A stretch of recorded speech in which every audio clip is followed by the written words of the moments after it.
for those who don't know who I am, you should already know who I am. I'm Shirley Smits. I head up the international portfolio at GIBS, and hence you're here for the global module portion of that. And I work alongside my colleague Yadina Pillay. So we'll be your main contacts when it comes to anything international focused. Okay, so let me go through the agenda for this evening. Firstly, I'll do the overview of the options available and the voting process. I'll then hand over to Joanne Lopesha, our Associate Director, who will cover the context, objectives, and the destinations. We'll then have the Innovate team. There'll be a team that will be running the session or the trip to Seattle. We'll then be doing the travel logistics, which is our travel management company, Pink Mosquito. It will be Samantha Frank who will be doing that. And then we'll have our panel discussion. So thank you to our faculty that are here this evening. And we have an alumni panel as well. And they can tell you all the hints and tips on how to bid. Hopefully they got it correct. I mean, not Kenneth, I know that. And then after we're done with that, we're happy to take any questions. Maybe we'll just break up after we'll finish the session, and then we'll be around, faculty will hang around in alumni, and please ask any questions after that. Okay, cool. Perfect. So, as you all know, because we've already presented on this in November, we have 13 proposed destinations on offer. So those are across the 5 pricing tiers, and I discussed this more in detail in November, but the reason we have those 5 pricing tiers is to obviously fit everyone's pocket. So don't choose the highest tier if you really don't think you're going to afford it, although it sounds amazing.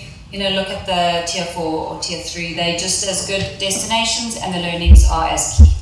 Okay, so the global module will be quoted in US dollars, and this will be converted into South African rands on issuing of the invoices. Okay, there are more details on pricing and the invoicing in the global module document, which I just said to this gentleman, he printed off today. I don't know who's seen it.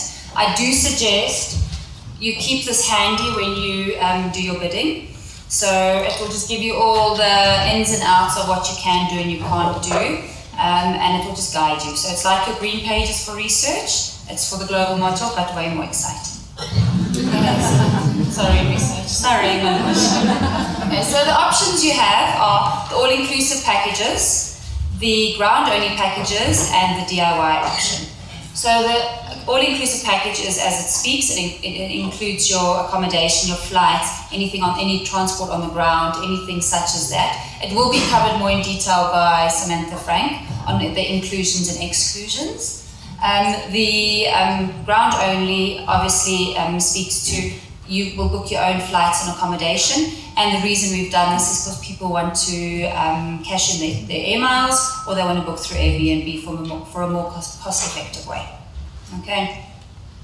I just want to state that if you do choose the ground-only option, you have to be at the program, at the start of the program, right at the start and right till the end. You don't just get to Walsing on day 2, you have to be there from the start. So plan your time wisely, take an earlier flight if you need to, because you never know with delays.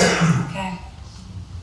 The DIY option, the do-it-yourself. So that is to accommodate people that don't necessarily like the destinations we have, or from a costing perspective, they feel they can do it on a tighter budget, which is absolutely fine, so hence we have the option. There are obviously rules in place for that. There is a full document, which I posted today on Aspire, with regards to the DIY. That is to form a small group of a minimum of 5 people, maximum of 10 people. You'll have to book your own flights and accommodation. You'll have to put your own schedule together, get your own visits, put your own course outline together. You're not left completely in the dark because we do allocate a faculty member. So as a program mentor, they don't travel with you, although they will help you. They'll look at your course outline and guide you if you need some guidance on that. They also will expect you to do some check-in meetings with them prior to your trip and while you're on the ground. So you'll do daily check-in meetings with them. Okay. When you vote for when you do your bidding, you'll see you have to choose 3 destinations. If you set on DIY, please put DIY as all 3, because you have to select 3, so just put DIY. But you can't hedge your bets and say, okay, I'm going to put DIY. If it doesn't get signed off, great, then I'll probably go to China or East Coast. The chances are, if DIY is your first choice, you're probably going to get it, and well, that is if your proposal is signed off. Okay, so I'm happy to discuss a DIY more in detail if anybody wants to do that. I'm happy to take it offline after the session. Okay. So the voting process, as mentioned, it will be a survey. It's the fairest process that we have. In the past, way back in the day, we used to do first come, first serve. It just doesn't work. Because then it was, my computer crashed. Now there's no electricity. So we have all of those challenges. So we try and make it obviously as fair as possible. So it will be the format of a lottery. We do an algorithm to that. I get one of our faculty members that sits with me and does this algorithm, so it's as fair as possible. Okay. So a link will be provided where you'll enter your bids and you'll be selecting your 3 preferred destinations. Hence I say preferred, you need to want to go to all 3. So you can't just put East Coast as your first choice and then 2 other destinations you have no inclination of going to, because you're not guaranteed to get your first choice. Okay, there's a lot of you and there's the same amount tomorrow. So you can imagine that you are bidding with 300 odd students. Okay. The link will open tomorrow evening at 8 p.m. on Aspire. And it's a SurveyMonkey link, so it's very simple to complete. It's not rocket science. And it will close at midday on the 6th of February. So I'm saying it again, midday on the 6th of February, not midnight on the 6th of February. Okay, so the link will be closed after that. We won't accept any more bids. If you do happen to not bid, we will be very nice and bid for you, but it probably won't be where you want to go. Okay, so my suggestion is take some time, have a look at the themes. I posted the themes today. Have a look at those, that will help your decision as well. And please, make a selection before the deadline. I know you are deadline driven for everything at this point when it comes to electives and global and all of that, but obviously there's a reason for that because of the number of students. So please indicate the 3 destinations in order of preference. Okay, so obviously number 1 is your number 1 where you would love to go. Okay. Should you enter the USA as one of your bids, but the USA East Coast being New York, Boston, or the West Coast, San Francisco and Los Angeles, you may only choose one of those in your top 3.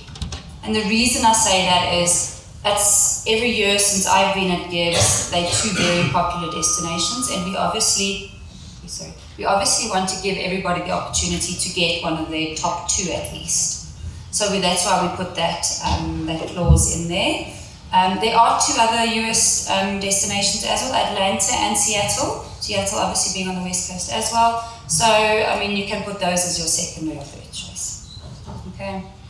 It is important, as I said, that the 3 destinations is that you want to go there. Okay, so think about it cleverly. Think about it from a cultural perspective.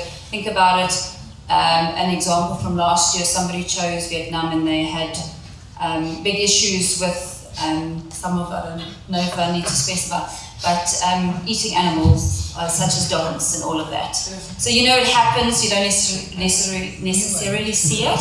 I didn't see it when I was there, to be honest, unless you're going looking for it, which I hope you aren't. Okay, so in the event that any destination receives more votes than the maximum number, so you'll see on the presentation there's a maximum number of students. For obvious reason, people can't host more than 40 people, and a lot of that, and sometimes that's a push, to be honest, and some destinations, especially in the smaller countries. A random allocation, so the algorithm is applied, and then those who are not selected will have their second choice destination upgraded, and obviously that doesn't happen, it will be a third choice. Okay, so we try our hardest to give you first or second, but every group is different when it comes to bidding. So we can never, I know the West Coast and East Coast is always really popular, but we don't know with the others, so we can't really say. So the process will be repeated until all students have a selected destination. Okay. If you miss the deadline, as I said, we will bid on your behalf. Okay, so I don't have to say that again, I'm sure. Okay, so when the survey will close on the 6th of February, then we'll apply the allocation, the algorithm allocation, if need be, if there's more people than expected on the trip. The group list per destination will be published by the 15th of February. I will then give you a week, so we'll publish that on Aspire. I'll then give you until the 20th of February to negotiate or to change amongst each other.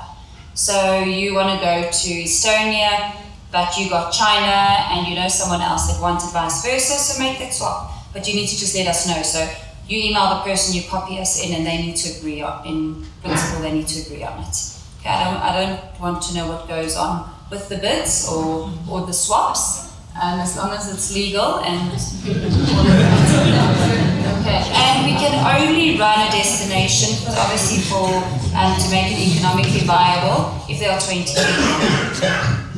If there are 20 people on a destination, we can't go lower than 20. So should there be a destination that there's only 15 people, we will have to have a look at what our options are, because that trip will most likely not take place. Okay.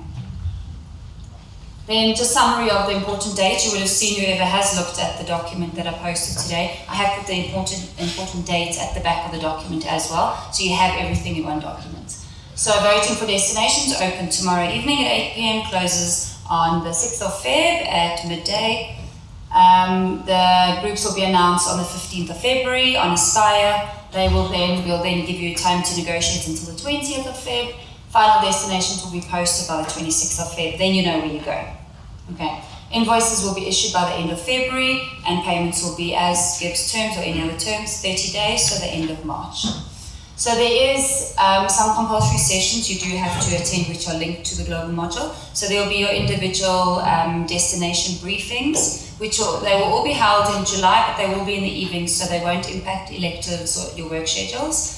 These will be communicated once we have our faculty confirmed and our administrative leads, and they will communicate directly with you regarding that. It's usually a 2-hour session, and it's nice to get to see who you're traveling with, to meet your faculty, your lead faculty, and also to put forward any ideas you might have for the trip, because it's always nice to work together and make it a student's trip and not just a faculty's trip.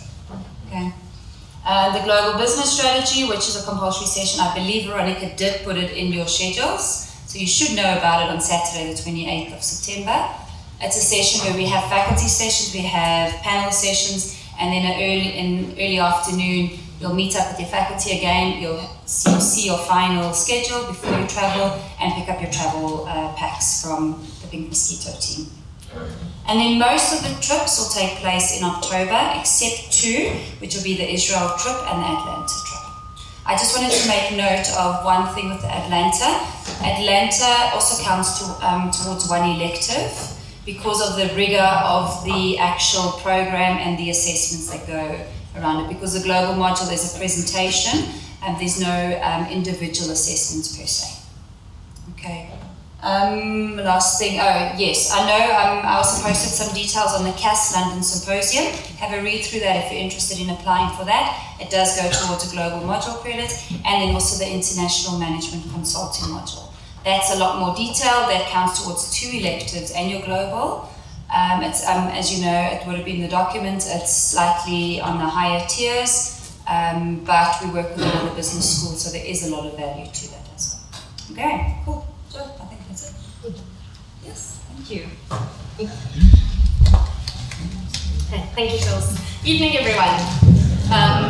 Some of you I may have met along the way, some haven't. As Jules says, my name is Joanne Locha. So I work with Jules International, is one of the portfolios I work on. I presented, I think, to the part-time groups last year, so I wouldn't have presented to you. But I'm going to just take you through in terms of why the global module. Some of the stuff that Jules covered, you would have already been exposed to last year, and we did give you some indication of most of the destinations and asked you to go and do research over December. We did also then do a survey, so thank you to those who did complete the survey. It just helped us realize that a lot of the destinations, again, seem to be the States. So those are oversubscribed once again. So we're hoping that once you've got the themes, go through the themes again, really think about the destinations that you do want to go to. So I'm just going to cover firstly the why of the global module. So for some of you, in your businesses, you may have traveled a lot already. You may be quite internationally astute and been doing business, either personal travel as well. So a lot of the question is, why is this part of the MBA? So we focus on it that now that you've gone through an MBA, what is your lens like when you travel? So now that you've been exposed to the additional learnings, what are you going to do differently and take differently when you visit these places? So you may have gone there before, but we're hoping now you'll look at it from a different angle and question things from a different perspective. So there's still learnings that you can take from it. Some of you have never traveled before, so this may be the first time. So obviously then it's a bit more of a bigger experience for you, but we find more and more students are traveling for business. So they are already going out there, meeting companies. So we really hope that you pay attention to the faculty, listen to the questions they ask, and really then embed the learnings that you've taken on your 2 years up until the time you go on the global module. So the main outcomes is there's 3 that we focus on. So the first one is a macro level. So this relates back to South Africa. So whichever destination you go to, look at how can you relate that back to the context locally. Some of you may be thinking of immigrating, and you use this as an opportunity to go and see what business is like, go and meet companies. For those of you that aren't, we ask you to look at what is happening in the economy, how are businesses interacting with government, and how can you bring that back and those learnings back to South Africa and implement it in your own businesses and your own roles. The next level is an industry level. So what are the industries doing internationally? Are there new innovations coming through in certain industries that we're lagging behind? Is there a gap or an opportunity in your own company or a company that you work for that you think you can bring back, which will help grow and develop the economy of South Africa? And then the last one is on a personal level. So that's just for you to go get that exposure, reflect on your journey, on your studies to date, and see what can you do differently going forward. So those are really the 3 focal areas that we want out of this program. So the horrible part, what it isn't. It is not an incentive trip. So it is not to say, congratulations, you have made 2 years. As much as we want you to enjoy it, there is still learning here. It is also not a holiday. So there is downtime in the program, but there is still learnings and your days are jam-packed generally. We do try and build in some downtime for you to go and explore, go see the social side of the country that you're traveling to, but on a whole, this is still part of your degree. So that's why we offer those breakaways, which Pink Mosquito will speak to in terms of the before and after, but that's why we do include it. That's where you do your holiday time. Lastly, it is not a business trip. So quite often then sometimes we'll have students coming and saying, oh, but while I'm here, I want to meet a business, or we're trying to make a deal, can I go and have a meeting? You can do that after hours or before or after the trip. But while you're on the trip, you need to be at all the visits. Then it is not a honeymoon. There it is.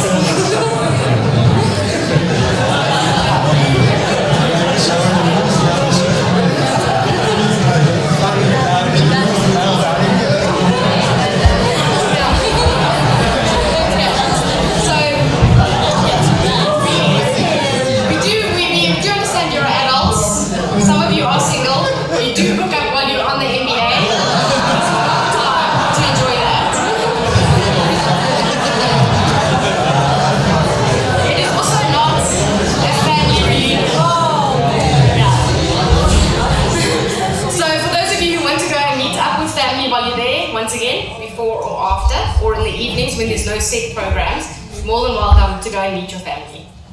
It is not a booze cruise.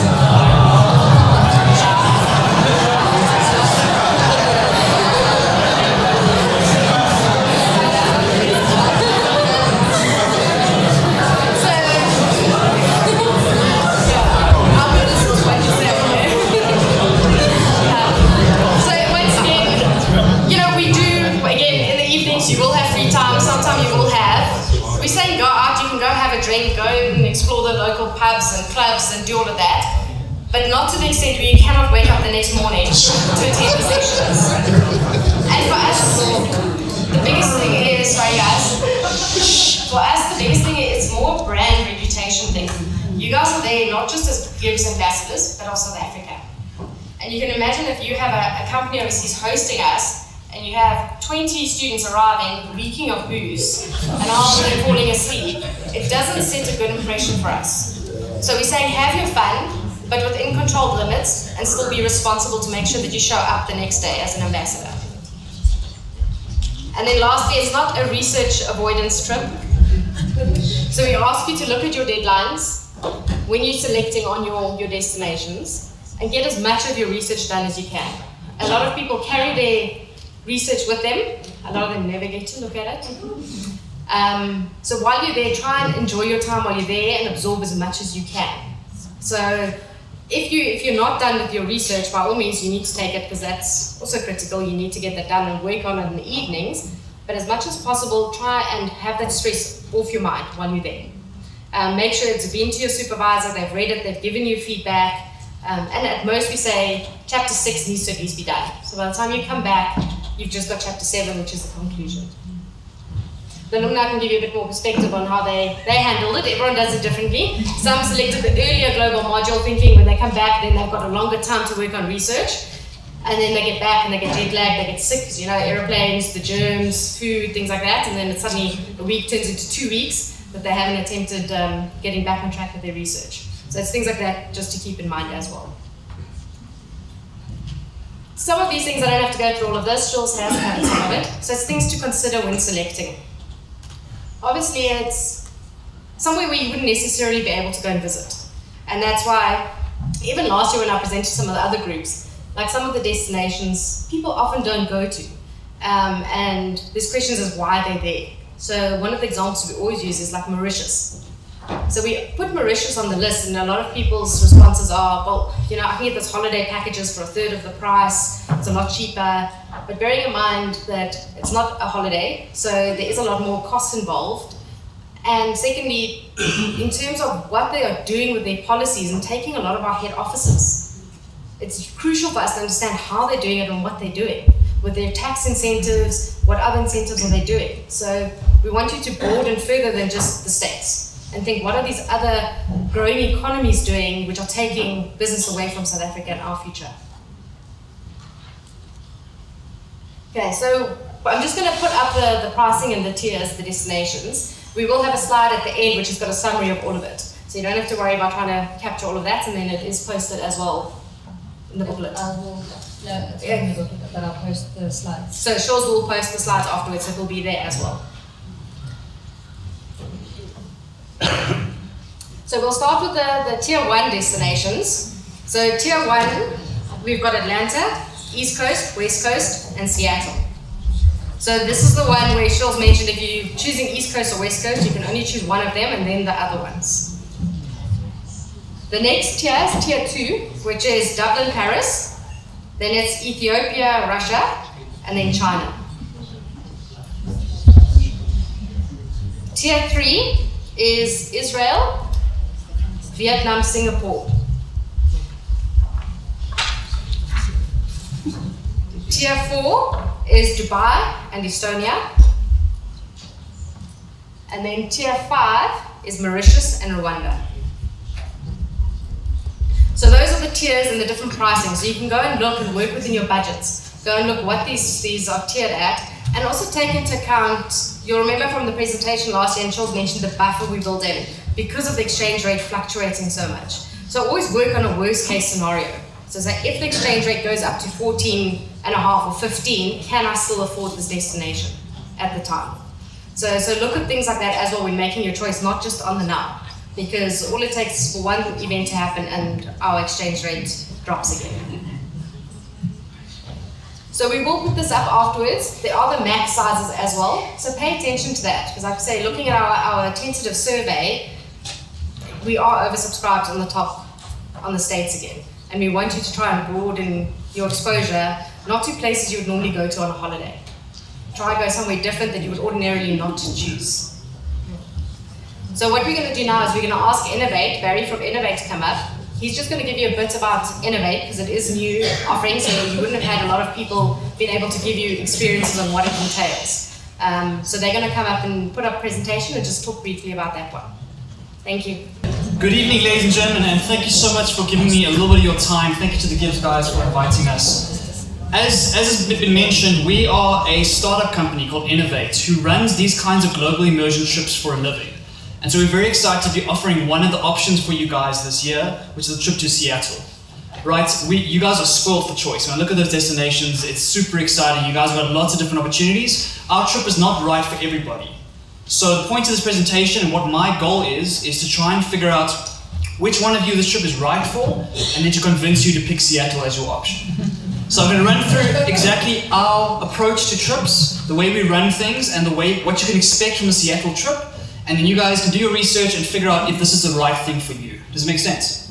Cool. What I want to start with is I'm going to start with a quick video for a company. We did a trip with Investec to Seattle. Investec sponsored 30 South African entrepreneurs to go to Seattle about a year and a half ago. I'm going to show a quick video to show you just some of the names and some of the learnings from the trip, and then I'll take it from there.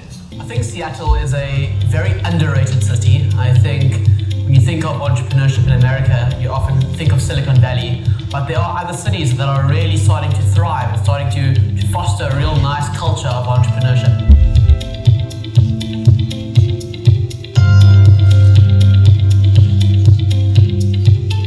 I think the work that Investec and Innovate are doing are really important to entrepreneurs. I mean, it's giving an opportunity to entrepreneurs to experience new cultures, to experience cities and companies that have shown and made big leaps, forward in the tech industry. And it's not that often that a group of entrepreneurs get the opportunity to go to a different country and experience examples of success in startup world. It's important to leave South Africa with our entrepreneurs, to give them the global mindset and the global thinking that sometimes you are confined and you don't necessarily see or view. And the global context just gives them that platform of saying, like, the world is possible and this is what is available to you. I applied for the trip because I think one of the things that we're hugely lacking in South Africa is exposure. And I think gaining that exposure is invaluable. What surprised me is the quality of the program. Everyone we've met with has had a lot of value to give us and has given us really insightful takeaways for home as well as for globalizing our business. Right now, Innovate has actually exposed me to people who are former founders of Microsoft, who've been working at Amazon, all these sorts of people that I otherwise wouldn't have gotten to meet. I think this group is fantastic. I think this group is very talented. When Innovate set up the trips, we promised our international audience a certain caliber of entrepreneur. And I think this group has far beyond exceeded that expectation. South African entrepreneurs as a whole, they're hugely impressive. It's a reinforcement of the talent that we still have in South Africa. Everyone's got really successful businesses and really good plans, so it's been great. So I'm really looking forward to dealing with the guys in future. The feedback I've been getting from the VCs, multinationals and entrepreneurs has been that this is really high level caliber of South African entrepreneurship. So I think, my thoughts around what Innovate do and this trip that Investec has sent us on is can more companies from South Africa operate globally? And I think, all of the entrepreneurs that are on this trip, all of the entrepreneurs that I've spent time with here, are all going back with the mindset of, we can do it. There's no reason as a South African business we can't compete on a global scale. If South Africans truly expect on any level to be competitive and on any level to become global, the starting block perhaps is reading the book, and the second thing is getting on that plane and going to see these people. It's inspiring to see examples of success, which is what really drives, the motivation to get it right back in South Africa. By just being part of this Innovate program, I've actually taken a giant leap forward. I would advise any entrepreneur sitting in South Africa right now, regardless of stage and what type of business they're running, find out when the next Innovate trip is and apply for that trip. You're going to get a lot of exposure and you're going to come back with different thinking.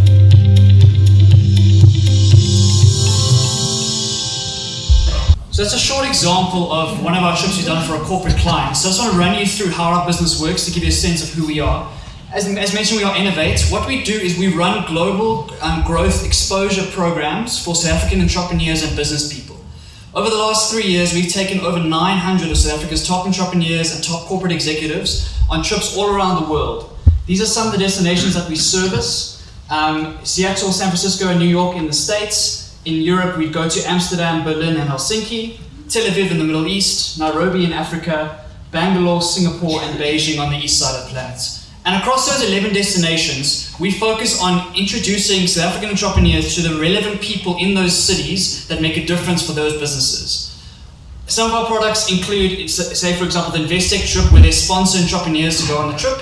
Sometimes we'll work with big blue chip corporates like Discovery or F&B to take some of their C-suite execs to go and build networks and have business meetings in these cities. And basically the idea is just try and open their eyes and get them involved in the technology, the funding, and all the ideas that are in these international destinations.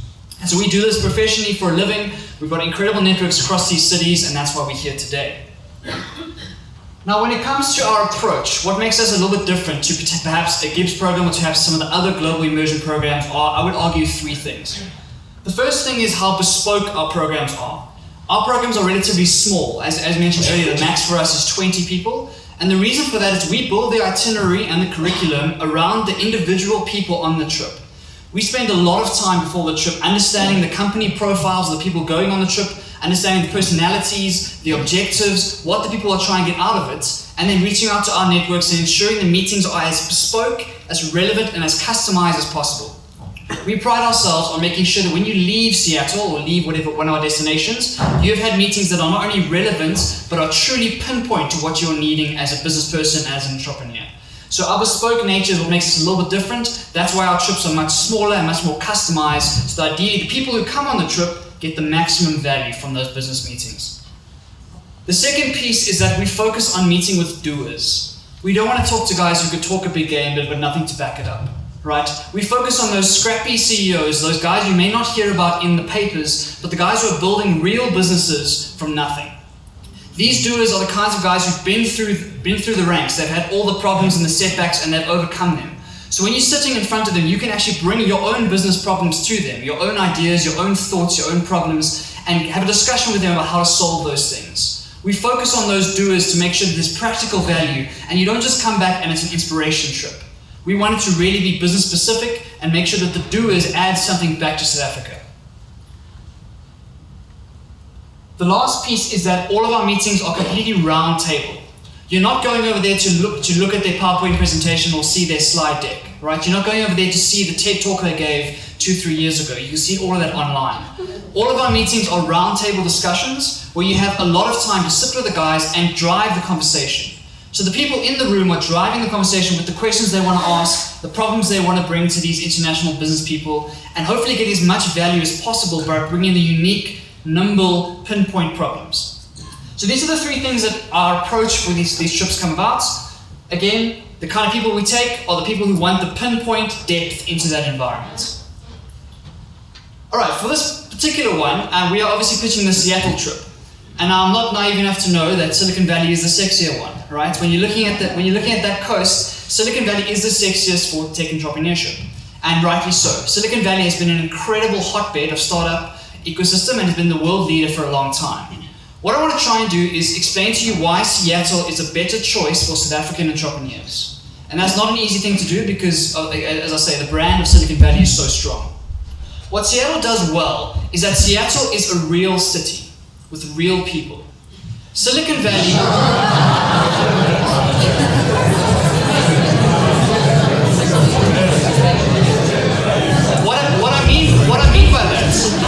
What I mean by that is Silicon Valley is full of dreamers. It's full of lots and lots of capital going into sometimes silly ideas. And it's very, very overhyped as a technology destination, right? If you're going to go to Silicon Valley, the kind of world that they live in is so different to the world we live in here in South Africa that the parallels are not quite there. You could argue, you could go and find some technology and bring it home to South Africa, but our consumer market is incredibly different. The way that we live is incredibly different, and the way that South African businesses think is incredibly different, right? So Silicon Valley is an interesting destination for purely inspirational purposes, in my opinion, and for the technology that you could bring home. When it comes to Seattle, in Seattle, entrepreneurs are solving real problems in a real economy, right? They have the same problems that the rest of America is facing, and even though they have all the technology, the kind of consumer landscape you're seeing in Seattle is a lot more similar to South Africa. The parallels are there, and it's easier to bring that kind of thinking and insights home to our country, which is actually where the value is. The third point is that it's home to a lot of the big technology giants, right? So we all know Amazon, Microsoft, Boeing, Starbucks, all have their headquarters in Seattle. And one of the reasons for that is that in San Francisco, the cost of living and the cost of renting houses and all of those things is astronomically high.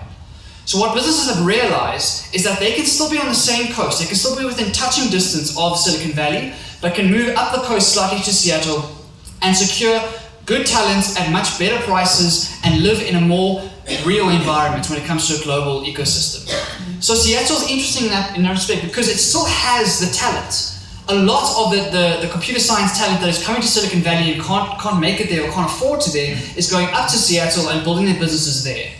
On top of the fact that enterprising people from Amazon and Microsoft and Boeing who are leaving the corporate job and trying to start their own thing are starting startups in Seattle. So the startup ecosystem is incredibly underrated in Seattle. It's growing incredibly quickly, especially in the fields that we kind of focus in, which is things like artificial intelligence, blockchain, and some of the more deeper technologies that we focus on as Innovate. So Seattle is a very interesting destination because it's real. The guys there are solving real entrepreneurial problems. They're not dreaming like the Silicon Valley guys, and the kinds of things you could learn from them can bring home to South Africa to apply back home. That's my pitch. All right. So, as I mentioned, the focus for Innovate, we fit into the same sort of thing as GIBS does with the macro, the personal, and the more industry level stuff. We will introduce you to a wide range of people, from VCs to lawyers to startups to multinationals, but again, pinpointed to the unique personalities on our trip.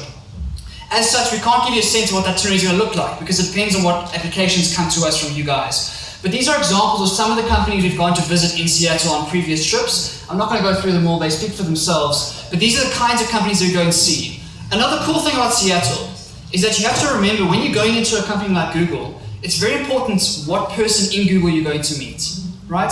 If you're going to meet the head of marketing or the head of international relations or one of those types of things who handle these visits all the time, you're not going to get the maximum value. In Silicon Valley, people are hitting them up every single day, all day, every day. So the time commitments on those guys in Silicon Valley are immense. In Seattle, it's a lot less so. So the kinds of caliber of people you can meet within these big organizations is much, much higher.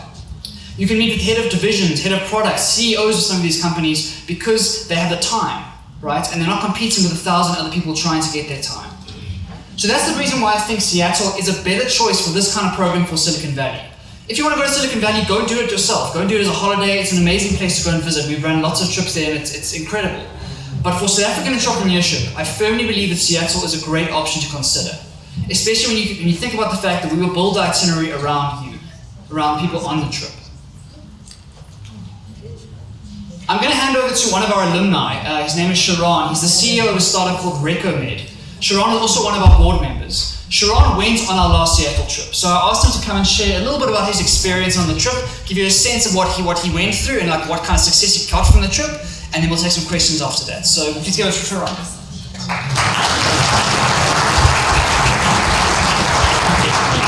Thanks. Barry and Ash from Innovate called me a couple days ago and said, hey, if you're in town in Joburg, come and chat to the guys at GIBS. So here I am. I just got in from the airport, and the traffic in Joburg never ceases to amaze. So I'm hot off the plane. But anyway, yeah, I wasn't an Innovate board member when I went on the trip some time ago. Actually, the first trip I went on was Israel, where we did a couple of cities in Israel. Then I went on Seattle, and then I went to Silicon Valley. And then after that, made some contributions, I guess, and they asked me to help out on the board. And the company's grown a lot in the last year, so they must be doing something right. As you can see, these are some seriously young and energetic guys that are building this business, and they're turning this whole idea of business immersion trips on its head, I think. So, very briefly, I know we're short on time. Seattle was my favorite trip, and everyone who was on the Seattle trip felt that Seattle was their favorite. The reasons Barry kind of discussed, one is that the quality of people we met were just so much higher. I mean, we go to Microsoft, we meet the first or second employee of Microsoft, actually a South African guy named Paul Maritz. The world's cloud leaders, Amazon, Google, and Microsoft are all based, their cloud divisions, in Seattle. And we met all of them. It is the second biggest startup hub in the whole world, in the US and in the world, by VC dollars deployed, etc. People don't really know that, so they're kind of this humble, realist group of people that are doing amazing things, and basically the quality of people we encountered was what drove the trip, and that drives every trip. And I say this again, I'm an independent board member, but I say this being involved in Innovate, but also having gone on the Silicon Valley trip, which was not the same. It was great for different reasons. As a trip to Israel, as a trip to Singapore can be great for different reasons. But of the entire basket of programs, for me personally, Seattle was my favorite. I think what's kind of cool about it as well is it's really, if we think from a business perspective, I come from the tech space, and I've done tech my whole career. And Mark Andreessen a couple of years ago said a famous statement. He said, "Software is eating the world." And that means that technology is basically disrupting every single industry. We all know that a lot of the menial jobs are going to disappear in the next couple of decades thanks to robotics and automation. But just software is changing everything. So everyone's in technology, whether you want to be or not. And that's a good place to start. And the cloud is kind of what's kind of turned the world of software on its head, and what led to companies like Google. So this is kind of the world leader in cloud technology and in software as a whole. And I think if you're in business, you probably want to get a handle on who these people are and what they're doing. I mean, Amazon is called the everything store for a reason. They're probably going to go far beyond, they've already gone far beyond selling products in the world's largest cloud computing business as well.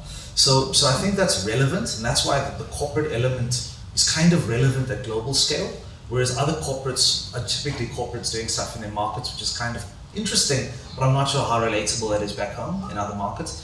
Then you meet a lot of entrepreneurs, you meet a lot of venture capitalists, and it's always just really, really interesting to see those levels of kind of entrepreneur to VC. And you'll meet entrepreneurs who've listed their companies publicly and so forth, which is quite nice. So you see people who've gone through that whole ecosystem. So there's a good range of stuff, I find, and the people are really great. There's an uncanny amount of South Africans that are in Seattle as well. It's a lovely city. So you're going to run into a few South Africans at some of the talks who are CFOs or CEOs at some of these companies. That's really it. Looking at the other trips that I see there, they're all actually really interesting destinations. It sounds like the US has got a lot of attention on anyway. But if you didn't know anything about Seattle, there's a little more. Innovate does this for a living. These guys eat, breathe, sleep it. They've been doing it for years, and I think they offer a product that's a little bit different. The Keystone clients are Investec, Discovery. They continually send more and more and more of their executives on these trips every year, as well as their beneficiaries. And they've got a whole basket of other listed company clients. So they're putting together a good product, and I'm sure you guys will enjoy it if you choose the trip. Thanks.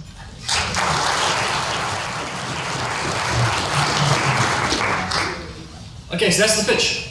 That's Seattle from Innovate. So please do some research, check us out online if you would like. And we'll stick around to answer some questions after all of this. So if you'd like to come and ask some questions, please do. But thank you so much for your time, really do appreciate it. What we're going to do now is hand you over to Sam from Pink Mosquito. So she'll talk through more the detailed logistics side of things around the visas and all of that. This is where, I'll ask you to pay attention, because some of you that we have spoken to, we've given examples in the past where you need to pay attention to the country you're going to and researching as well. Because if you're on specific passports and you need different types of visas, the process does take longer. So Sam's just going to highlight some of the things that you do need to take into account when also thinking about your destination. Evening, everyone. We've been working with GIBS for some time, and indeed it's a privilege and a real pleasure, and our roles are ready to make your life seamless and as pleasant as possible and have lots of fun in your trips. We get to do all the fun stuff. Why Pink Mosquito? It's all in the tagline: take the sting out the plan and put the buzz back into your travel. And essentially, that's what we're trying to do.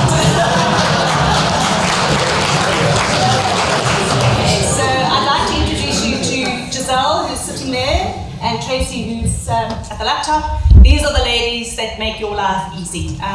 We really, really are here to make it a fantastic trip for you. There are some frustrations when you travel as groups, and we'll go through the processes probably at a later stage when we do your destination briefings. But tonight I would really just like to cover the most important aspects. For those of you who travel, don't nod off, just bear with me. For others, there are some particularly important things that you need to make note of. First of all, your passports. Please make sure they are valid, and they're valid for 6 months of return of travel. Secondly, you also need a minimum of 2 pages, excluding your page if you need a visa. So at this stage, as we stand, you need 3 pages when you travel. Sometimes it's generally fine when you go through immigration or customs or wherever you go through the cities, but some of them are really difficult about it. So please make sure your passports are in order.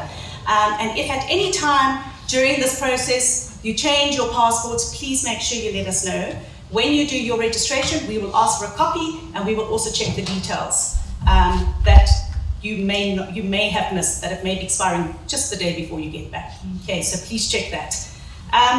Once the voting is finished, we will send a notification out to you probably around about the end of March, beginning of April, where we will actually link our website to Aspire, and it will have all the details on. Now, the registration, the website really looks similar to this. This was last year's, although we're talking about this year's, because we don't go through all destinations at this stage.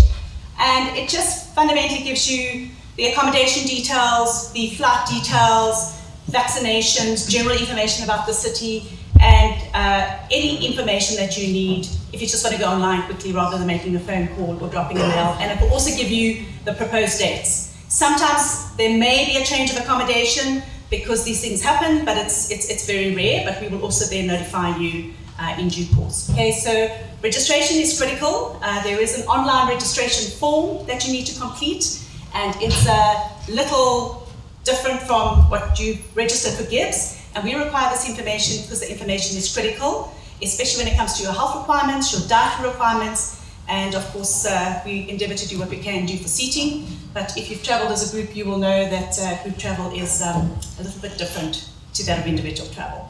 Okay, so just it's a very easy, user-friendly, and please don't put fake information in. If we ask for your number, please don't go put 1, 2, 3, 4, 5, 6, because when we're desperate to get hold of you, or there's in the case of an emergency and we can't contact you, it could be a problem. Same as your next of kin. It's really, really critical. We keep this database with us, and when you travel, we give a full document to the faculty to make sure that they have the correct information on hand all the time. So please make sure it's accurate and correct.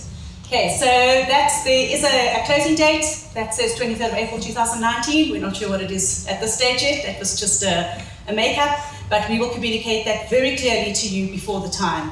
And that really just confirms your registration. And on that registration form as well, it also gives you an option if you want a single room or if you want business class, because in current travel, as per the global module, your flights are all in economy. There is an option to upgrade to business class at your own cost. We will contact you once registration has closed, and before you book anything, we will give you a quote. So we're not just going to book it, so don't be concerned about that, but just give your choice if you want to consider an upgrade. And I also suggest that if you do want to do business class upgrade, you do it sooner rather than later, because these fares can range anything between, well, there can be a variance of anything between 20 and 50,000 Rand for sitting next to your friend who maybe booked it 3 months before the time. It's really crazy in terms of these fares. Accommodation, very sadly, is twin sharing. So we do share. But it is separate beds.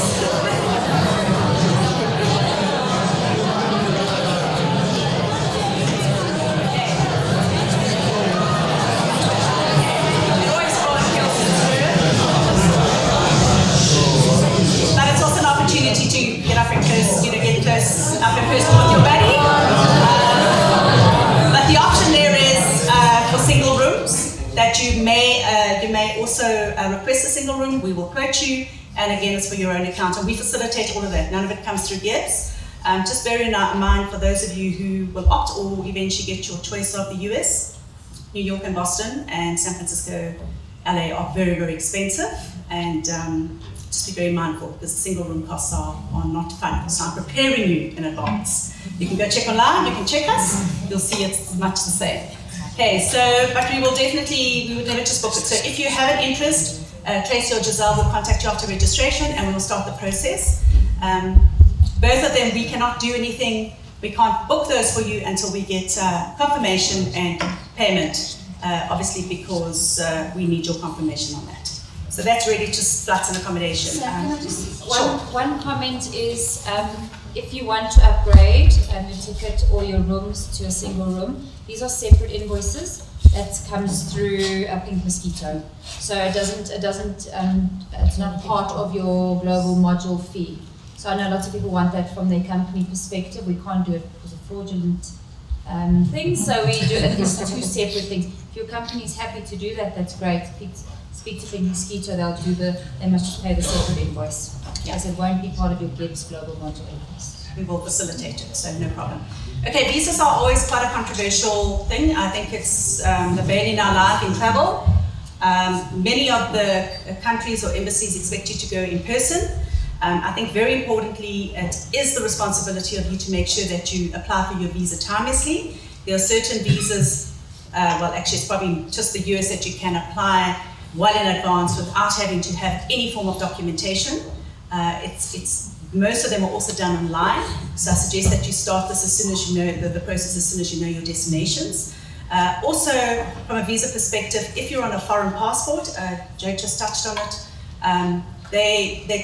depending on the country, please just do a little bit of your research. We can certainly help you with some information, but it's important that you contact the embassy yourself and find out what the process is, because sometimes it can take much longer and it's more complicated. And also there are certain destinations that they may have sanctioned against certain nationalities. It's very unfortunate, but just be very mindful of that because it can be frustrating. Last year we had 1 or 2 delegates who were under undue stress 2 or 3 weeks before they were leaving and still didn't have a visa. Some we managed to swap, some didn't go. And it is your responsibility to make sure your visas are done timelessly. Tracy and Giselle will send out checklists, information that's required, documentation that's required, so they will share all that information with you closer to the time. As there's also other visas like China, you can only apply a certain period of time before, but then that's seamless. Okay, but that information will be shared with you sort of as you choose your destinations and we start talking around it.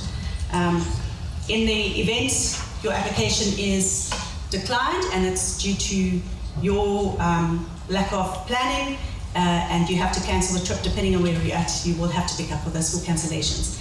And I don't want to be the bearer of bad news, I just want to prepare you because sometimes if you plan timelessly, we can still move you off destinations and swap you, and you can still get you to complete your global module. Okay, so just bear in mind, and we'll harp on visas forever. They're bad in our life too. And then just in terms of the inclusions of the trip, it's flights, accommodation, insurance transfers, meals as per the program, and excursions. It also includes all things like gratuities, guides, bus drivers, and gratuities for bus drivers. It's all the little things that we provide for the group that you don't have to worry about. It does not include your personal expenses, certain meals, drinks, laundry, telephone calls, dirty movies, minibar, and whatever else you choose to do in your rooms. Okay. And then lastly, breakaways and extensions also can cause quite a bit of frustration. That's where all our fun is in the office. Extensions can only be done after the program and after the event. So if you do want to travel before the rest of the group, as Shills mentioned in the beginning, we suggest that you do the ground only. This is an airline regulation. It's not dictated by us, but if you leave as a group, and if you're a part of a group, you have to leave as a group. And then we can extend your trip afterwards, and we can extend your group after the GIBS program has been completed, which generally is lunchtime on the last day of whatever day you travel. Then you can do as you wish. If you want your partner to join, they can join that time, but not during the program. Obviously, if they're traveling before, they've got to leave when you start your global module. So the same principle applies either before or at the end.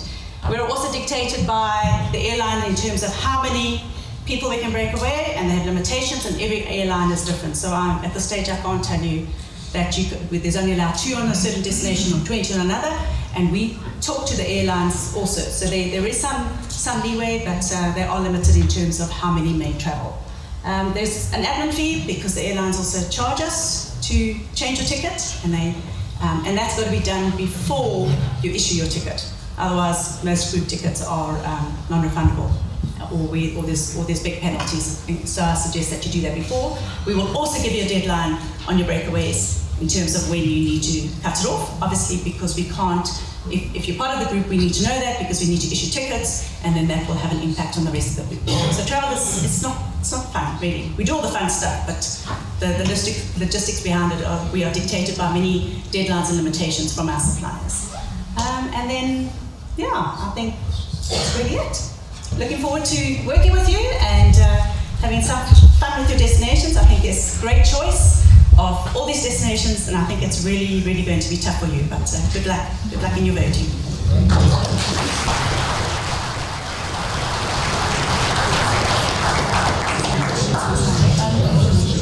Is there any questions on travel? We will be here afterwards, but yes.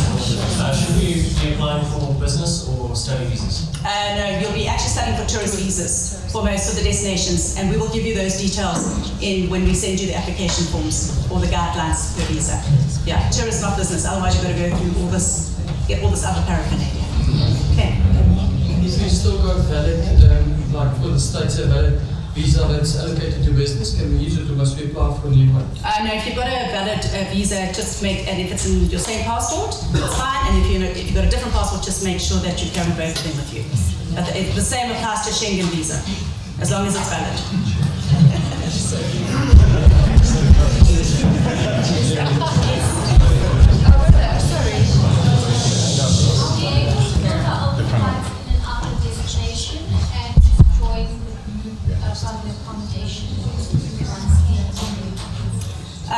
Based on the logistics and the feedback we got from last year, we allowed them to do their flights, and it created quite a dynamic. So in this instance with ground only, you have to do your flights and your accommodation. But we also, because it was just requested last year that they wanted to do both. But we are in a position where we can assist you independently. So we can look on flights and then you can assist us on the accommodation, or you need to ensure that you're part of it. yes, but GIBS would invoice you without both of them. It's complicated. So it's either ground only, but it's an exception. So we can certainly talk to you at the time. Yes. Yes. Following up on that, and I don't know if it's you now or GIBS, what is the difference in terms of ground only versus full pricing? Okay, so that will be done per destination, which will be communicated to you once your destinations are chosen. Because what we need to do now is that once we know you're voting, we then have to confirm accommodation and your flights. We have indicative fares at the moment, but we can only get it confirmed once we have our numbers. And then we will send you out a breakdown of exactly what the portion is that would not be invoiced, that you then can apportion for yourselves should you do your accommodation and your flights.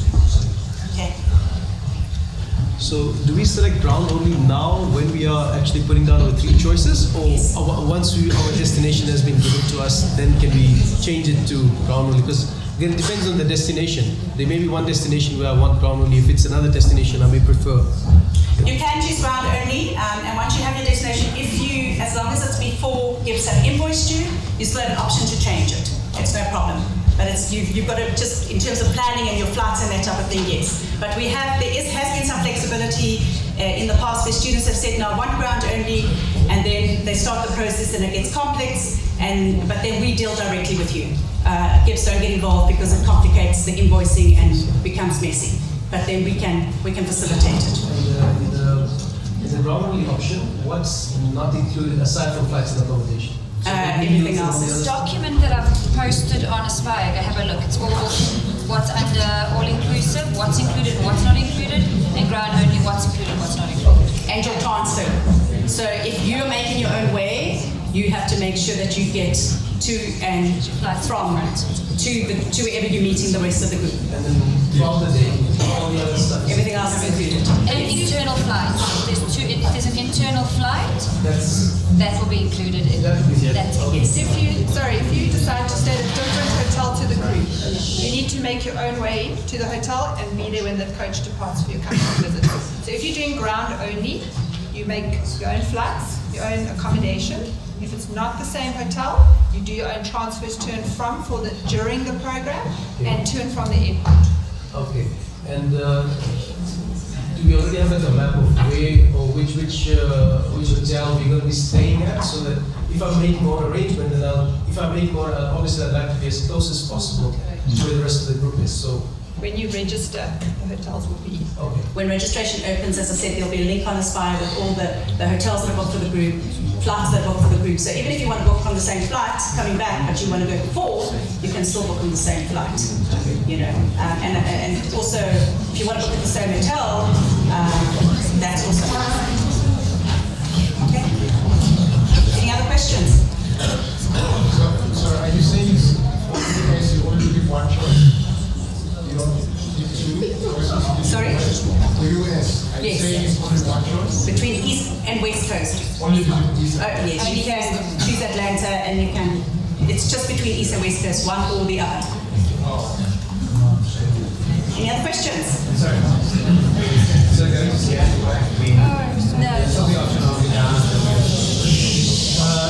Your big mosquito will be sorting everything out from the logistics point of view. Seattle, we just do the content. Okay. Yeah, we work with them. So it's the same as working with the GIBS faculty. Okay. We'll be around if anybody else wants to chat. So good luck with your choices. Good evening, everyone, and welcome to this part of the discussion. As you realize and as you've gathered, this is a real highlight of your MBA. It's a fantastic experience. There are not many business schools around the world that make this a formal part of an MBA, so it can be a life-changing experience, a lot of learning and some fun. But we're going to talk now. I have some of my colleagues here with me. They have a lot of experience of these trips. We have some students from last year's program who traveled towards the end of last year. We haven't got much time, so if you'll keep your questions fairly short. I'll start with my colleagues and ask them the same question. Some advice to the students here, what they should do to make the most out of this trip. It could be before, during, or after, but what advice would you have to students making these trips? Gavin, can we start with you? Sure. First of all, choose a destination that you would not go to. Thank you. And ordinarily in your daily lives, and preferably a destination which would require you to learn a different language and learn a few key words and understand the joy of a connection with a person from a different culture when you demonstrate to them that you have made the attempt to learn a few basic words. And it is phenomenal how their eyes light up. If you're in Japan and trying to, I use Japan because I know it's not on the thing, but as an example, because I don't want to unduly favor, unlike some other folk who have.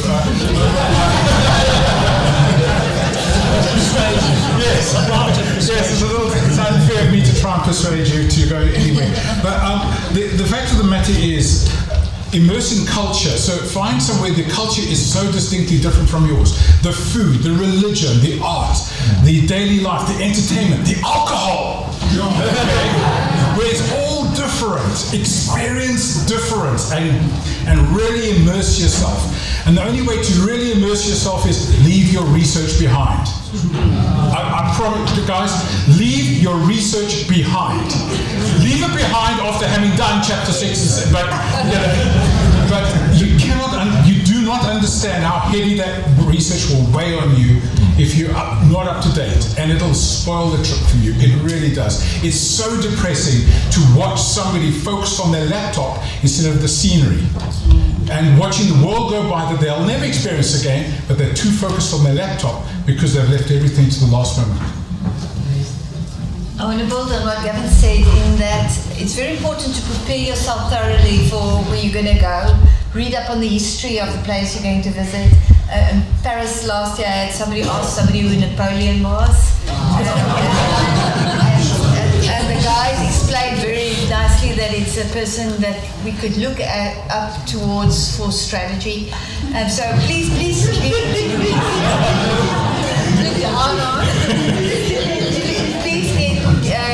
read up. When you walk over the Golden Gate Bridge and you see the mist as opposed to really be there and understand what it means to connect the cities. Arrive present. You are there as much a part of the learning for your fellow students as the faculty is, and as the company visits are, and as the cultural immersions are. So arrive there with the right attitude, fully immersed, ready to teach each other, talk about issues. It is true that what Joanne said earlier, that when you're in a destination and you look at it through the eyes of the MBA and your MBA peers, it becomes a completely different experience. So that's my best advice to you.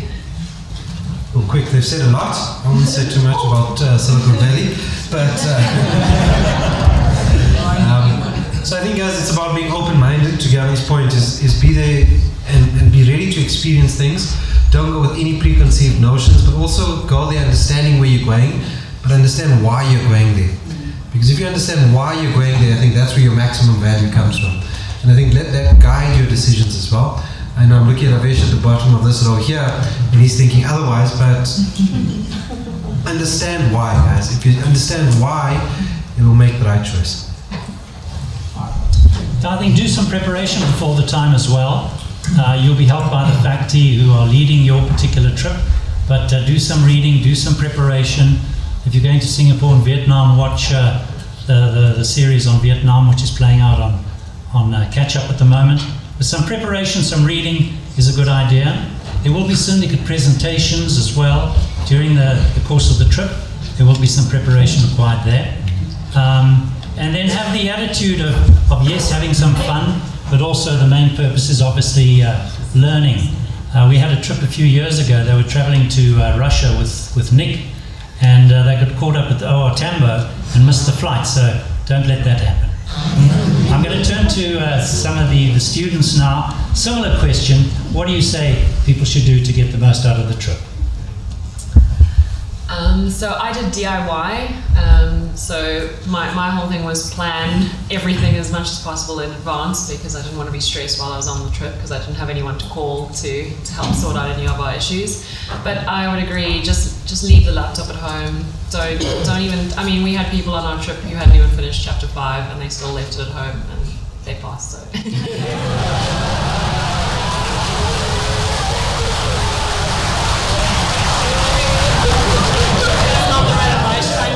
As possible, but don't take it with you. It will literally, you'll miss out on such amazing things, so leave it at home. Okay, so I think it is a little bit expensive as a trip, but it's very valuable and part of the GIBS program. So if you be spending so much money and not pay attention to it, and if you pay yourself, it's quite a bit of money to throw away. So go with a curious mind. Don't forget about your laptop. Some of us took it.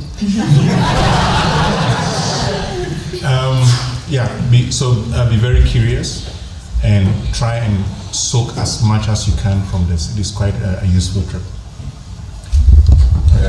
Good evening, everyone.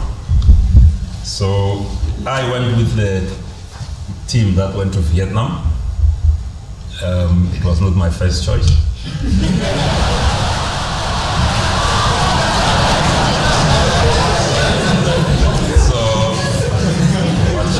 That if you forget to bid, they will bid for you. That's what happened.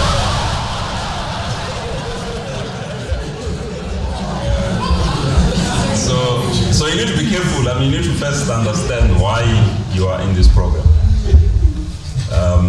Because what happened with myself, I think, when you're in a group, you tend to want to click together and you want to convince each other, let's go to West Coast, let's go there, because people actually have researched about all the fun things that happen there, probably in the evening or whatever, and everybody gets excited. So I think it was extremely fortunate for me that I forgot to bid, because what I learned in Vietnam, I don't think I would have learned anywhere else.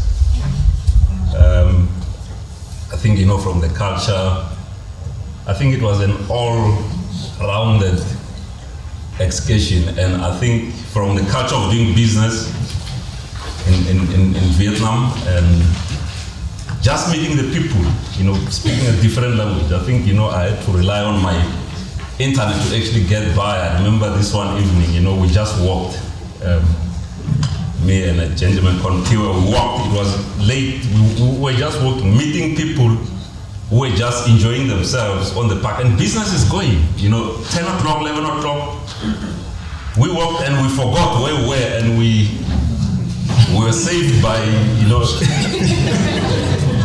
a young lady who got stuck.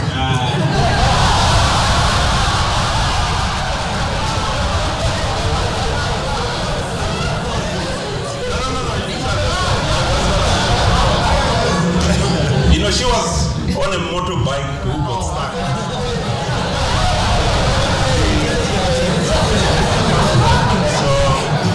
So, the car, just being there and looking at people doing business at that time, I even the following day made a comment saying Vietnam is actually a country in motion. No, not that business that you told me.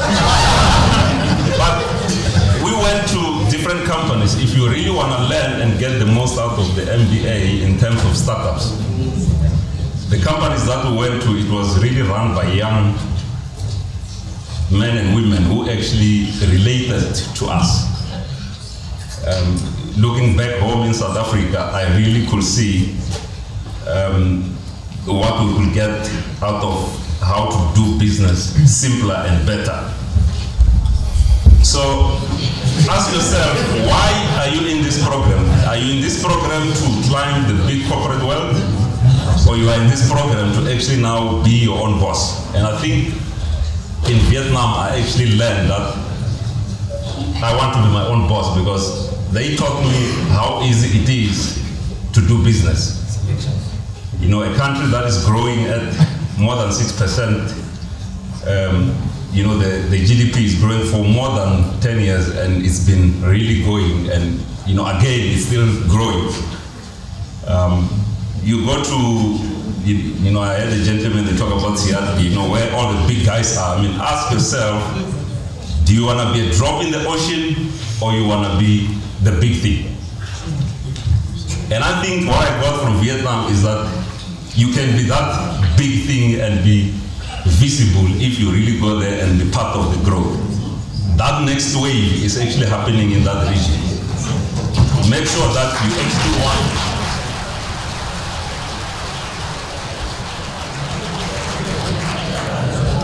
Hi everyone. I just want to echo the sentiments expressed by everyone here tonight. We went last year. Personally, I went to Atlanta. It's definitely not like Mauritius. Drinks are not included, that I can tell you. But everything, whichever city you go to, whichever destination you choose, and even if it's not with your friends, it's with new friends and people you haven't met, I promise you every single destination, unless they lie to you, some of the students, it is world class. It really depends on what you make of it.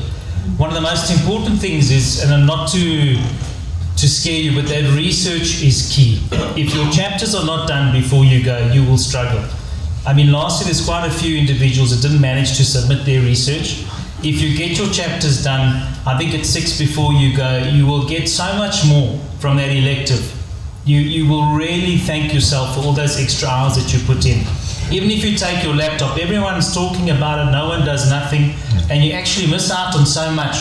And it's an expensive trip. It's a massive investment, especially if you're doing it yourself. And if you research, if you're not on top of your research, I did a qualitative study, and coding's not easy. It's not easy. So do your coding early, get everything done on time. That for me is the big thing. Atlanta was fantastic, and it depends what you want. The reason why I chose Atlanta is we were at the Scheller School of Business. So I wanted to go to another business school, an international business school, and get that exposure. So Dr. Lou Roberts ran the program. With Yadina, we went across. And in the morning, it was well structured. You had lectures from about 8 till 12 with the world-class faculty, followed by then on-site visits. And we went and you could look at the companies, went to Cabbage, Clorox and Coca-Cola, etc. And there was lots of time to explore and immerse yourself within the city. What's wonderful about Atlanta is most of the financial fintech transactions go through Atlanta now. Similar to Seattle, they're building a significantly large fintech ecosystem. And what's fascinating, which is quite similar to our situation here at GIBS, they've got an Atlanta Development Technology Center where there's VCs, entrepreneurs, and the business school links up with what there would be the provincial government and the national government. And now the funding's done, and now they got all these startups and all these business incubators, and I really found it to be a wonderful destination, which is really relevant to our country as well, and something that would really work well with GIBS, and then with what we want to do in South Africa at the moment. So it's really a stunning trip. You must make the most of it. Doesn't matter if you don't get your first choice. Research is key, and in terms of the transport arrangements, flights, everything works. I mean, the only drama we had, 2 dramas on the trip. The one is coming from the US, to the luggage, to the guys, the luggage disappeared and was corrected in 2 days, the luggage flew back. And then literally on the one day, the guys were just late for the trip to go to Coca-Cola. That was it. Everything else was perfect. Guys that wanted to go and see baseball games, we did that. Football, whatever you want to do. It's a bustling city. Whatever you choose, you will not be disappointed. But research is key. I cannot stress that enough. If your research is done and you're up to date, it will make such a difference, and you'll really get the most out of your trip. And it's definitely one of the highlights of your course. Thanks. Okay, so I'm not going to bore you with what the colleagues were saying. I'm going to get real. You are going to be partying a lot. You are going to be drinking a lot. Right? But you have to understand that you are going there as academics. So you will get an assignment to do before you go. Please, I understand that you have to worry about research. We all did. Spend some time on that assignment as well. Understand the reason why you're going to this country. Understand the historical context, the political context. Because what we likened it was a Kontiki that was education. You will probably never get this experience again in your life. To be surrounded by like-minded people who want to party just as much as they want to learn. Not having your spouses there.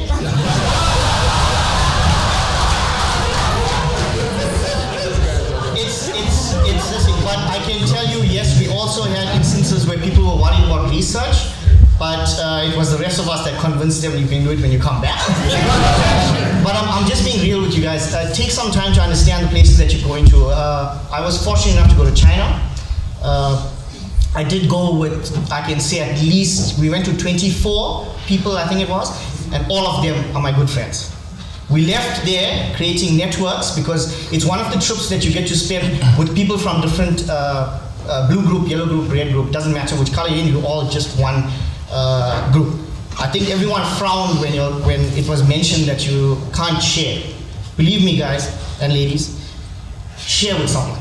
You get to know someone else from a different culture or different ethnicity, right? It changes your perspective, especially when you're in a foreign place, okay? So please, I understand that everyone's talking about having research. It's about spending a lot of time researching one place and going there and having fun. The questions that you must ask, please don't ask stupid questions. These are international, not to ask to international people. We had some people asking some really embarrassing questions on this trip. It showed that they didn't plan or didn't do enough research in there. Okay, you have to hold the GIBS name high. I won the competition last year for the social media competition that GIBS had, right? I tweeted, I think, 300 and something pictures. I put GIBS' name on the map.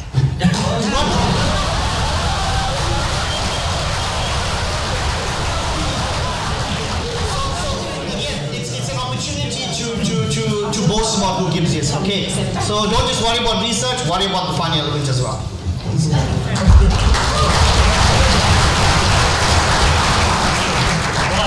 I think they've given you a fantastic idea of the flavor of these programs, the learning, the fun, and so on. I like the point about immersing yourself in the city. Go out walking early in the morning, go out in the evenings, really to understand these different cities that you're traveling to. And this idea of working with, going overseas with your colleagues who've studied with you, it's almost a unique experience.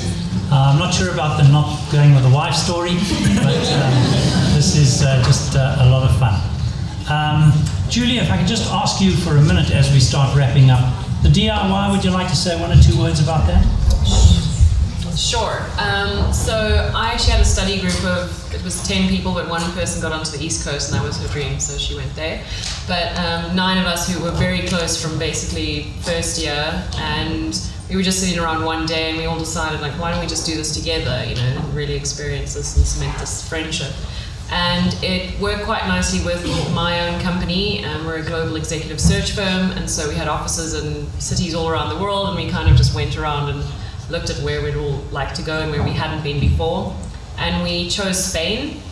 My company had offices in Madrid and Barcelona, so I contacted them and they set us up with some really top. We met the president of Deutsche Bank, we met some CEOs of Lidl, which I'm sure you know from Raj's class. We did case studies on Lidl and Aldi.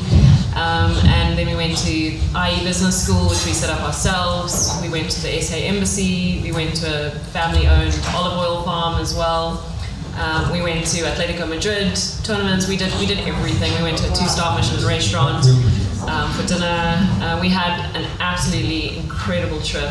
It was a lot of work, and I'm quite an organized person, so I took a lot of the organization responsibility up front and did a lot of it for everyone. So I think everyone else had, like, I was basically the pink mosquito of the group. But I enjoyed it. I'm a bit of a control freak, so I was like, I can't let go. But it was amazing. And so if anyone has any specific questions about DIY, I'm happy to sit here afterwards and come and chat to them.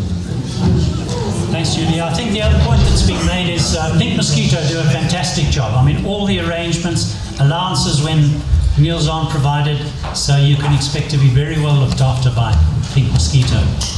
In wrapping up, I'll just ask my colleagues maybe 1 or 2 last words around what mistake not to make. It's probably not a mistake not to make, but just encouragement to not overlook Africa as a destination. So this Rwanda, as well as Ethiopia combined with Russia, I think that could be amazing. There's a lot of people that may avoid it because you think, oh, 3rd tier, but those could be really useful learning experiences as well. Yeah, I think focusing on destinations that are to the west of us is perhaps a misstep.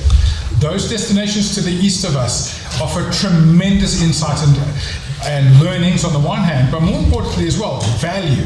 You can have a lot more fun. Think about how many beers you can buy in China compared to America.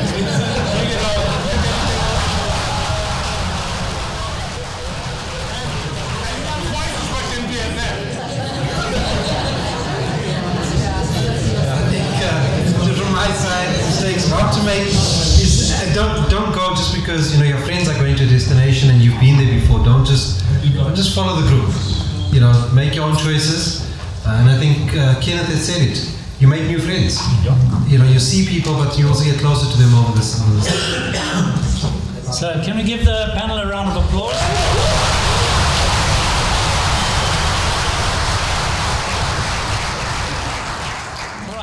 Questions now. It's 7:30, but I'm sure there'll be a few questions. We're going to stay behind to answer any individual questions, but let's have some questions if there are. A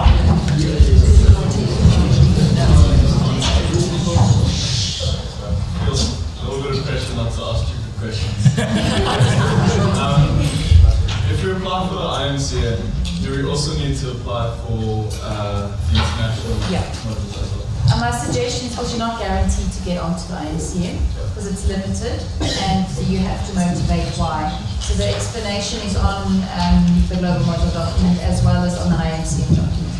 So go ahead but my suggestion is if you want to do the CAS or the IMCM or an exchange, for example, please choose ground only because then we won't incur cancellation costs for hotels and flights.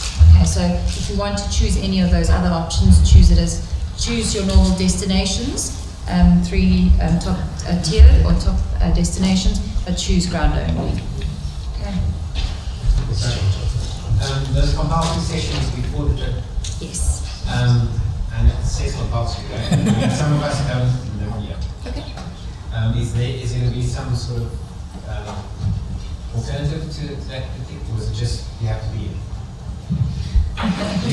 We will try to think of an alternative, but other than us recording every session, which we could try, but that means we might have one person in the room. So we can take this offline. You can see, I know not everyone is based in Johannesburg. You might be lucky enough that you're here for an elective, and let's hope it's during the same time. So we will do it in July, and a lot of electives are running in July, so let's hope that it will be during that time. Okay, we'll take one or two more questions, and then I'll ask Charles just to summarize the dates and when people will get their decision. Yeah. Hi, if you take grant only, is there anything else that you pay to GIBS from a cost perspective? Paid to GIBS? Yeah, so, or if you take the grant only option, that's your only cost that you incur, there's nothing else that you pay for. You'll still pay for the ground only portion. You'll still pay your ground only portion. So That's what I'm asking. Yes, correct. Nothing else outside of that. No. Okay. And you're spending money when you're overseas? Yeah. Your visa costs? Yeah, that's good. I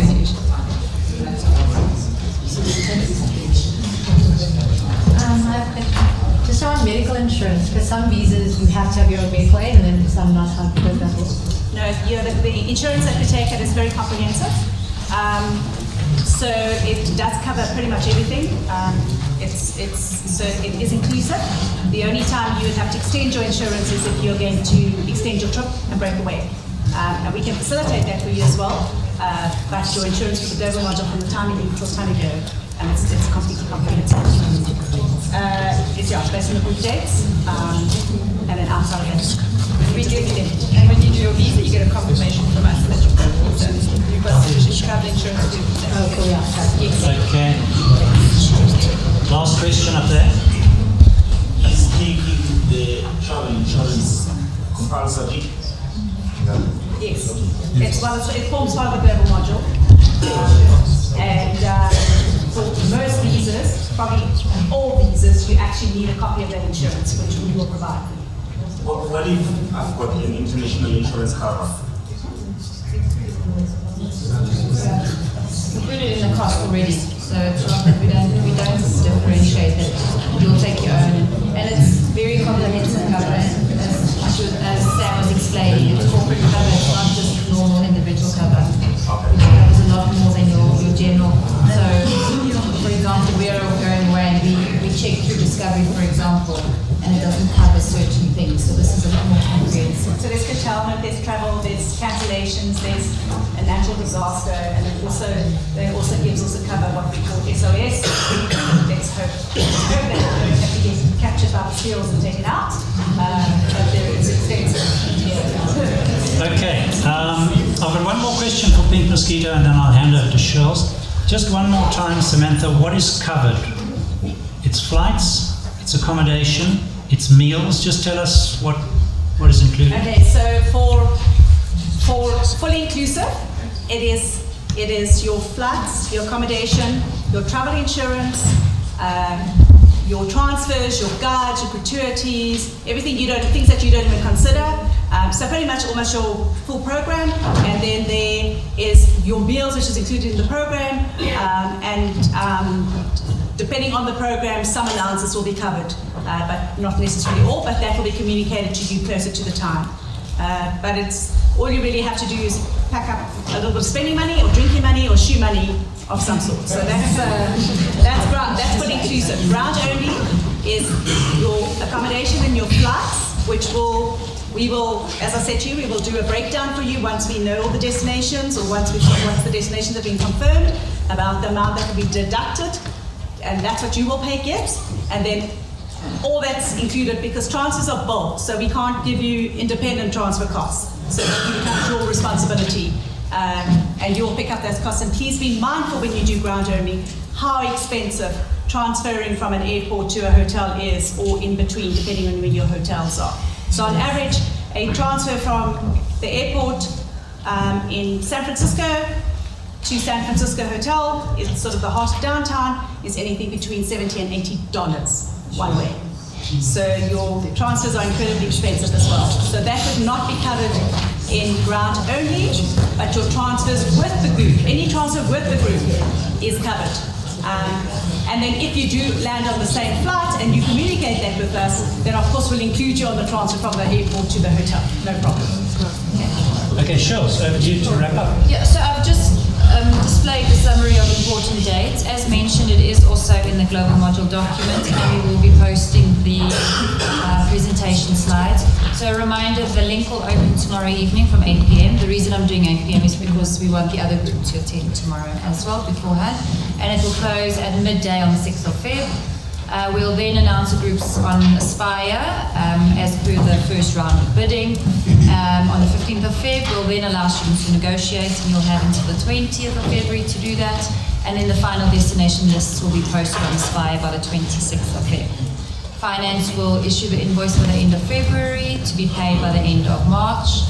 And the compulsory sessions will be in July, as mentioned. Those dates will be confirmed once faculty and admin leads are confirmed.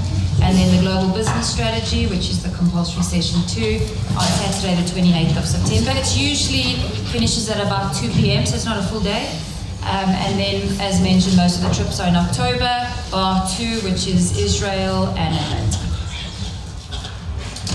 All right, thanks for being here.